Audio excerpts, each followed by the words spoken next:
What is up, Hankiboy here, and today we have 133 things you need to know about dead matter. Now we're going to jump straight into this one, but just before we start, subscribe if you want the best dead matter content, like if at any point you learned something in this video, comment below if you have something to say, and share if you're one of the cool kids. Now with this amount of dead matter facts, you probably already know some of these, but I'm confident you will learn something. I tried to go half and half general things a newcomer might want to know, the other half are things you need to dig around to find. Some of the footage comes from the devlogs, but some was taken from streams of two QI partners, Klean and Mr.AtomicDuck. Links to their Twitch will be in the description, make sure to check them out. And before you switch to outrage mode, they explicitly said they allowed the use of their footage for content. And I think we're set, so here are 133 things you need to know about dead matter. To claim a building, you need to change the locks, cover the ground level windows with newspaper, and finally you will flick the main power lever and the building is yours. Zombies will spawn nearby when there is too much noise. The amount of zombies that spawn is determined by the amount of noise and the location's density. More zombies will spawn in the middle of a town than in the middle of a forest. There will be gestures in game. There will be a functioning drive-in theater. The police station will feature a functioning one-way mirror. There is no HUD. You will have access to HUD info via items, such as a GPS or a watch, via perks, such as the astronomer perk that gives you a HUD compass at night, or via actions, such as a mag check to see the amount of ammo left in a weapon. There are some backer perks that will allow you to have a picture of your pet in game, your name etched on a park bench, or a custom hockey jersey with a name of your choosing on the back, to give a few examples. Road signs will feature relevant information to help you navigate the world. Antennas and dishes will always point south. There is simulated bullet penetration and ricochet. There is a simulated atmospheric mode. You can trigger fire alarms in pretty much any buildings to attract zombies or destroy people's eardrums. If someone does this to you, you can turn off the alarm via the alarm's control panel. You will be able to customize towable construction signs. Large objects can be carried around. Zombies can run and bash their way through doors, just like you. You can build and use structures like hunting blinds, watchtowers, and barricade platforms. Voice over IP will sound differently depending on where you are or if you are wearing a mask. There will be procedural bunkers that will act as hubs for endgame loot. There will be random quarantine zones throughout the map. They will feature better loot and more infected. You can carry around ladders to gain access to hard to reach places. The game will be filled with pieces of lore to help you figure out what happened. You can build greenhouses to grow food all year around. You can raise tents to act as storage and protection from the elements. Weapons will be put down when pushed against structures. There will be 3 types of grenades: frag, smoke, and flashbang. Grenades will always have the same throw path. Melee weapons uses hit detection. You hit what the weapon meshes touches. You can find legendary variants of weapons. Legendary weapons will feature a kill counter. Damaged gear will have unusable storage cells. You can repair those. Some areas of the map will be generated procedurally using the server's seed. So there will be variations between servers. On one server, on the side of the highway, you might find a military checkpoint.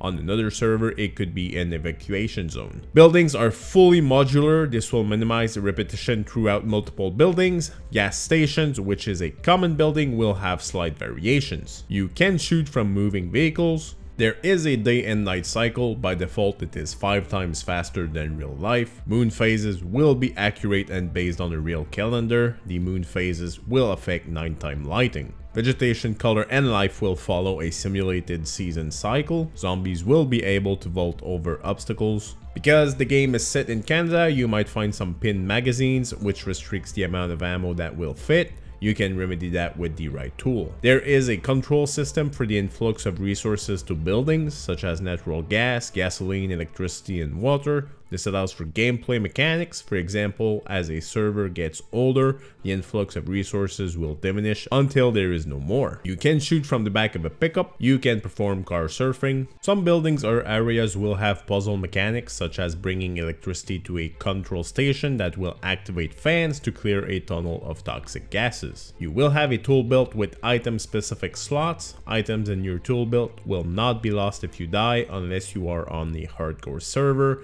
then you lose everything. You will have to search containers before you can loot what is in them. Also, such actions make noise. Such noises attracts zombies. All former occupations will have a matching outfit. Zombie hordes will merge into bigger hordes. Zombie hordes will split up to pursue multiple targets. Zombie hordes will try to surround players. They won't just all run straight towards you. Some animals will be predators and they will attack you. There will be hunting, fishing, and farming mechanics. There will be plenty of building interactions, such as opening and closing lights, shooting out lights, closing curtains, and blocking windows with newspaper and glue. People will see your outline if you are behind a curtain and there is a light source behind you. Prevent this with newspaper. Most buildings in the game will be claimable and improvable. You will be able to use or disassemble furnitures inside buildings. Shotgun flare shells can be used to attract or distract zombies, as they will be attracted to flares. There will be a fully simulated weather system with storms, fog, rain, snow, blizzards, and weather will be tied to the current in-game season. Melee weapons will be improvable. For example, you can hammer nails in a baseball bat. Ranged weapons will be modular and fully customizable. You can disassemble them and use any compatible parts to build your dream variant of one of the over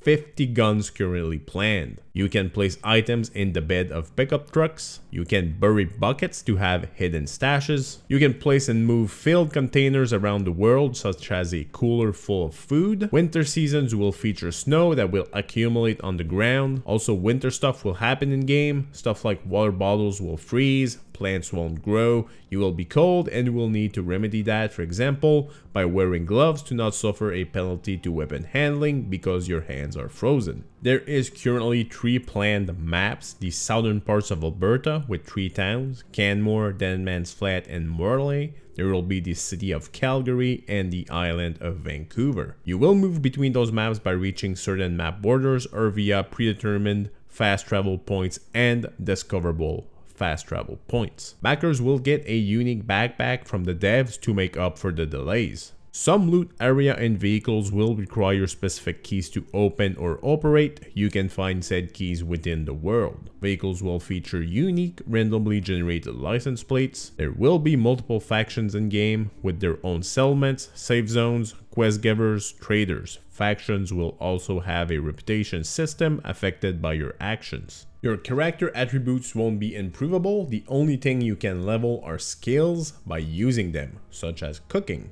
You will be able to lower your weapon to show you are not hostile. You can group up with other players. The max group size is 8. You will be able to claim and improve buildings as a group. Zombies will scream to alert other zombies.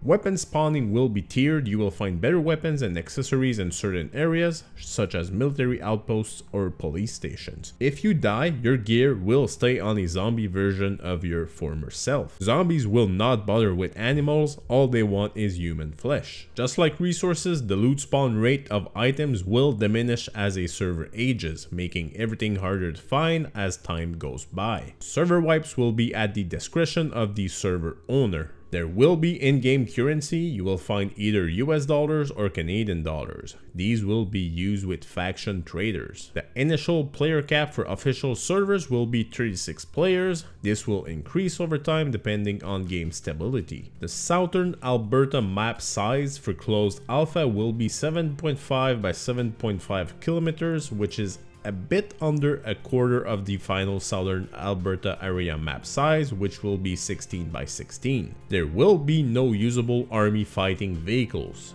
There will be a whole range of usable vehicles, from bicycles to cars to trucks, all the way up to planes and choppers.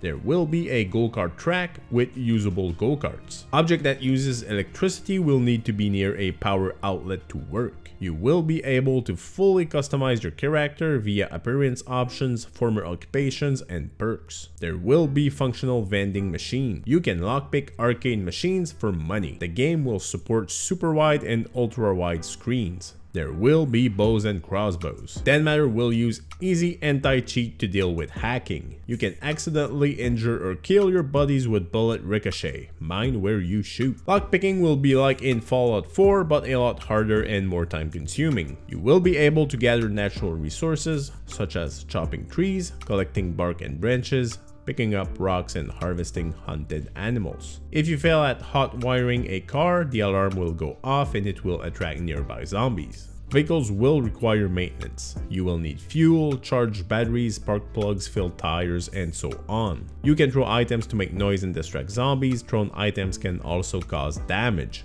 Not a lot, but if you're desperate, throwing a tissue at a zombie might save you. You can shoot the tanks on the backs of zombies to have them go with a bang. Zombies will take more damage if shot in the head. There will be cannibalism. While most buildings are claimable, higher loot areas such as the police station will not be claimable. To be at maximum efficiency, you will need to take care of your macronutriments. Ignoring them will not have downsides, but taking care of them will give you bonuses. Your character will not need to sleep. The game will offer full modding support. You will need specific items to use the slots in your tool belt. You can't just put money in the tool belt, you will need a wallet. You can't directly put a key in your tool belt, you will need a keyring first, and so on. There will be an NDA for closed alpha. No footage, no streaming, no nothing. And that will apply to closed alpha content even after release. And there will be a watermark on screen the whole span of the closed alpha. You will need to maintain your weapons. Neglecting to do so will result in jams and a less efficient weapon. You will leave a trail in tall grass and snow. There will be crafting in game. You will need to drink and eat daily to survive. Zombies will be attracted to the original source of a noise, not necessarily you. So if they have not spotted you yet, you can leave the area and avoid the oncoming hordes. There will be Generation 1 night vision. There will be a Poutine Supreme restaurant in game. To a certain type of Canadian, that is a critical feature. Canmore, Denmans Flat, Morley, Calgary, Alberta, Canada are all real places. Some in-game buildings are based on real buildings located in Canmore. You will be able to have mobile bases by using campers and similar vehicles. You will be able to see your group members' nameplate if they are close enough. There will be in-game events such as helicopter crashes. We will have crocs and variants. Specific items will spawn in relevant buildings. Looking for car parts, hit an auto repair shop. Looking for tools, hit the hardware store, and so on. Weather will impact zombie behavior. You can give suggestions for questlines on the Den Matter forums. Food will decay over time. It will decay faster if not kept fresh. Basements will help with food preservation. To defend your claim, you will be able to set up traps and hire NPCs. There will be an in-depth medical system with conditions. Conditions will affect your stats, and stats dictate everything you do. From how quickly and silently you search containers to how quickly you recover blood. Your limbs will have hit points. If your head or torso drops to 0, you are dead. You have a blood pool. Your limbs will draw from that blood to regenerate HP. If your blood drops to 0, you die. You can hold a flashlight and a pistol at the same time. Suppressors will make more noise as they lose durability. You can blow up vehicles by shooting at their fuel tank. Loot that is in cars that get destroyed will also be destroyed. You will be able to build wall-like fortifications around your claims. And the final thing you need to know, you are right now on the best Den Matter YouTube channel. So subscribe, man. And there you have it. I hope you've enjoyed, and if you did, hit that like and subscribe, and if you've really enjoyed, share this video and turn your notifications on. Now, depending on when you watch this, we are either hours away from being in game or we are already playing. Either way, join my Discord, but if the closed alpha hasn't dropped yet, come see us. We'll be chilling and playing some games in the hours before Den Matter drops. This is it for today. I will see you in the next one.